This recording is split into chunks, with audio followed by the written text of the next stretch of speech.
नमस्ते दोस्तों, मेरा नाम है हिमांशु और स्वागत करता हूं आपका इस नई वीडियो में। दोस्तों, आज की वीडियो में हम सर्कल ऑफ फिफ्थ के बारे में बात करेंगे। कुछ दिन पहले मेरे टेलीग्राम ग्रुप पर ये कमेंट आया था कि भाई सर्कल ऑफ फिफ्थ के बारे में आप बताइए।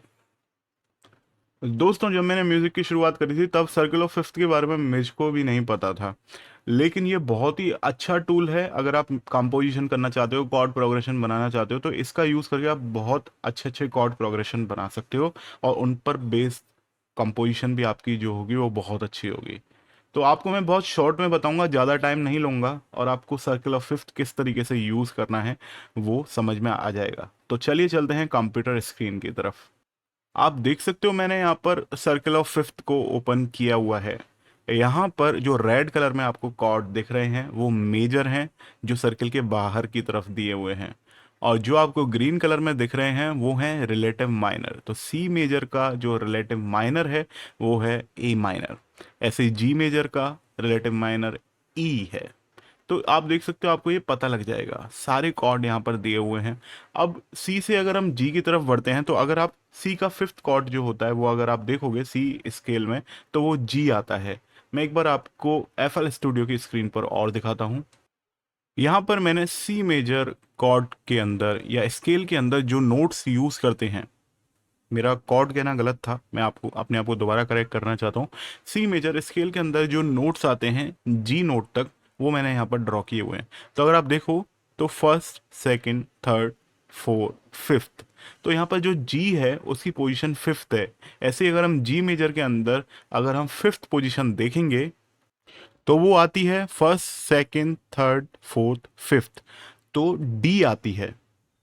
अब अगर हम सर्कल ऑफ फिफ्थ पर देखें तो यहाँ पर सी से जो फिफ्थ पोजीशन पर है वो है जी, जी की फिफ्थ पोजीशन पर है डी, डी की फिफ्थ पोजीशन पर है ए, और सो ऑन। ऐसे ही हमारे रिलेटिव माइनर चल रहे हैं।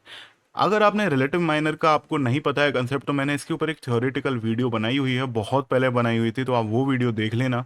लेकिन अगर मोटा मोटा मैं आपको बताऊं रिलेटिव मेजर और माइनर में क्या संबंध है, तो अगर सी मेजर में जो नोट्स होते हैं, जो कॉर्ड्स होते हैं स्केल के अंदर, सी मेजर स्केल के अंदर, वो ही सारी चीज़ें कॉमन होती हैं ए माइनर के अंदर। अगर आपको नहीं पता है तो आप अपने कंप्यूटर पर जाइए, एफ एल स्टूडियो ओपन करिए या पियानो ओपन कीजिए और देखिए वहाँ पर जो सी मेजर के अंदर आप नोट प्ले कर रहे हो वो सारे ए माइनर में वो ही प्ले हो रहे हैं, और कॉर्ड भी जो हैं जो सी मेजर के अंदर आते हैं वो सारे ए माइनर के अंदर आते हैं। तो इनको रिलेटिव माइनर बोलते हैं। तो यहाँ पर अंदर वाले रिलेटिव माइनर दिए हुए हैं। अब देखो, सर्किल ऑफ फिफ्थ का आपको समझ में आ गया कि ये फिफ्थ का मतलब क्या है इसमें। अब इसका हम कंपोजिशन में किस तरीके से यूज करते हैं, तो देखो, अगर आपने कोई कंपोजिशन करी है जिसमें जी मेजर है, तो जी मेजर से अगर आप डी पर जाते हो तो वो आपको अच्छा सुनाई देगा। ठीक है, ऐसे ही आप जी से सी पर जाते हो तब भी वो अच्छा सुनाई देगा। जी से आप बी माइनर, अब ये अंदर वाला है बी माइनर, मतलब वो डी ही हो गया, बी माइनर पर भी जा सकते हो। तो और जी से आप ए पर भी जा सकते हो, ए माइनर पर या ई पर।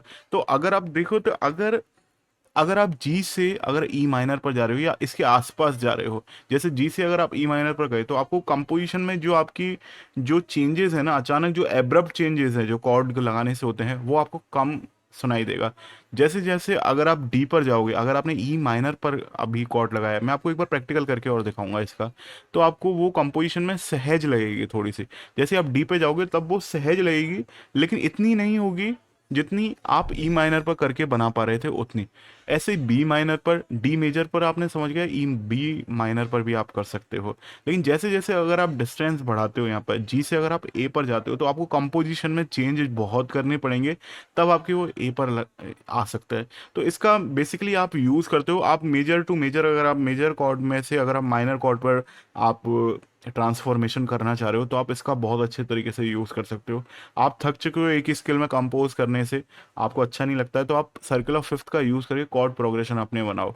तो जैसे अगर हम सोचते हैं, यहाँ पर मैं अगर सी मेजर लेता हूँ, ए माइनर लेता हूँ और जी लेता हूँ और ई लेता हूँ, जी मेजर और ई माइनर, तो आपका एक कॉर्ड प्रोग्रेशन बन गया, देखो है ना। और यहाँ पर क्या है कि क्योंकि आसपास हैं, तो यहाँ पर क्या है कि ज़्यादा आपको जो कंपोजिशन है उसमें टेंशन नहीं लानी पड़ेगी, ट्रांसफॉर्मेशन के लिए चेंजेस नहीं करने पड़ेंगे, आपका कंपोजिशन अच्छा बन सकता है।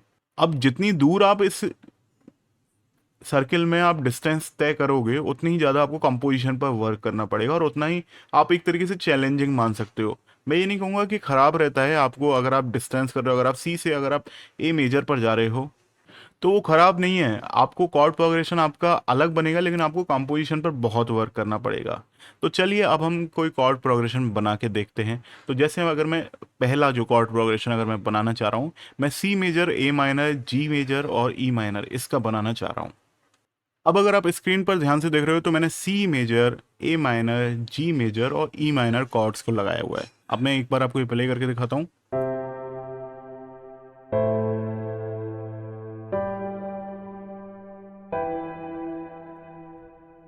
मैंने आपको एक बात बताई थी कि अगर आप पास पास रहते हो तो आपको ज़्यादा दिक्कत नहीं आती कंपोजिशन करने में। तो अभी आप देखोगे तो यहाँ पर जो भी मैंने 4 कॉर्ड यूज़ किए हैं ये सी मेजर स्केल के अंदर ही आ रहे हैं। तो आप समझ गए, अगर आप एक स्केल के अंदर ही रहते हो तो आपकी कंपोजिशन पर आपको ज़्यादा वर्क नहीं करना पड़ता है। वहीं अगर अब हम इस कंपोजिशन में थोड़ा सा दूर के कॉर्ड लेते हैं, अब दूर के कॉर्ड लेने के लिए मैं आपको ये रिकमेंड करूंगा कि आप अचानक इस तरीके से मत करिए कि आप सी से डायरेक्ट डी पर पहुंच जाएं। आप कोशिश कीजिए सी से अगर आप ई पर जा रहे हैं और ई से आप डी पर जा रहे हैं और फिर आप जी पर जा रहे हैं या बी पर जा रहे हैं, तो आप इस तरीके से जैसे एक रास्ता नापते हुए अगर आप जाते हैं तो वो रास्ता नापते हुए जाइए तो आपको बेहतर कंपोजिशन होगी। तो अगर अभी हम करते हैं सी से हम जाते हैं ई माइनर पर, और ई माइनर से हम जाते हैं डी पर, और फिर आते हैं बी पर। आप यहाँ पर देख सकते हो मैंने सी से गया हूँ ई माइनर पर, सी मेजर से ई माइनर, फिर डी मेजर और फिर बी माइनर। तो अभी आप कॉर्ड प्रोग्रेशन में देख रहे हो, और मैंने यहाँ पर स्केल भी सेट किया हुआ है।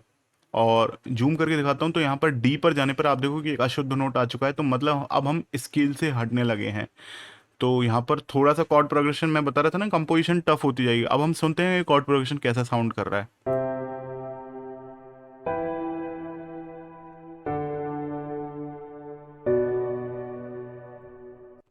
सुनने में पूरा बिल्कुल ऑड नहीं लग रहा है, लेकिन आपको जब यहाँ पर डी मेजर पर आओगे तो आपको कुछ नया सुनने को मिल रहा है। जो अधिकतर लोग होते हैं वो कंपोजिशन करते हैं वो स्केल को फॉलो करते हुए करते हैं। बॉलीवुड के बहुत सारे सॉन्ग देखोगे तो स्केल को फॉलो करते हैं, लेकिन यहाँ पर कॉर्ड प्रोग्रेशन ने स्केल फॉलो करने वाली ट्रिक को तोड़ा है, और सुनने में भी अच्छा दिखाई दे रहा है। तो आपके लिए अभी कंपोजिशन का एक नया टूल अब आपके जुड़ चुका है, वो है सर्किल ऑफ फिफ्थ।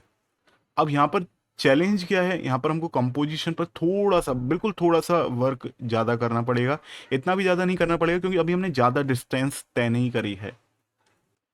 तो अब आप सर्कुलर फिफ्थ को ऐसा कर सकते हो कि आप अपने कंप्यूटर स्क्रीन के पास कहीं भी एक पोस्टर बना के रख लो, और वहाँ पर आपको ये नज़र में रहे। आप कुछ भी कॉर्ड प्रोग्रेशन बना सकते हो इसमें, और आप ऐसा भी कर सकते हो, देखो अब मैं आपको चैलेंज देता हूँ, आप ऐसा भी कर सकते हो सी मेजर से आप गए डी मेजर पर। अब आप ध्यान रखो यहाँ पर आपने डायरेक्ट छलांग लगाई है तो आपको कंपोजिशन पर अच्छा खासा वर्क करना पड़ेगा। फिर आप आ जाओ सी शार्प माइनर पर, है ना, फिर आप आ जाओ एफ शार्प माइनर पर। तो इस तरीके से आप कंपोजिशन करो अच्छी से अच्छी, आपको कॉर्ड प्रोग्रेशन आपके बहुत अच्छे निखर के आएंगे, और आप स्केल की जो बंदिश लग रही थी आपके ऊपर, आप नहीं कर पा रहे थे स्केल से बाहर निकल कर कंपोज, तो आप इसकी मदद से अब आप कर पाओगे। आई होप दोस्तों मैंने आपको सर्कल ऑफ फिफ्थ के बारे में जो भी जानकारी मैं रखता हूँ वो अच्छे तरीके से समझा दी है। इसका यूज़ आप अच्छे तरीके से करो, और अपनी कंपोजिशन आप मेरे को भेजो, बताओ कि आपने क्या वर्क किया है। आप मुझको मेल कर सकते हो, मुझे टेलीग्राम पर कांटेक्ट कर सकते हो, और मेरे फेसबुक पेज को भी आप लाइक कर सकते हो, इंस्टाग्राम पर भी मुझे फॉलो कर सकते हो, वहाँ पर भी आप मैसेज कर सकते हो। अगर आपने कुछ अच्छा लग रहा है तो अप्रिशिएट करो, प्लीज़ चैनल को शेयर करो। मैं मिलता हूँ आपसे नेक्स्ट वीडियो में। Till then keep producing new music. Take care, bye bye.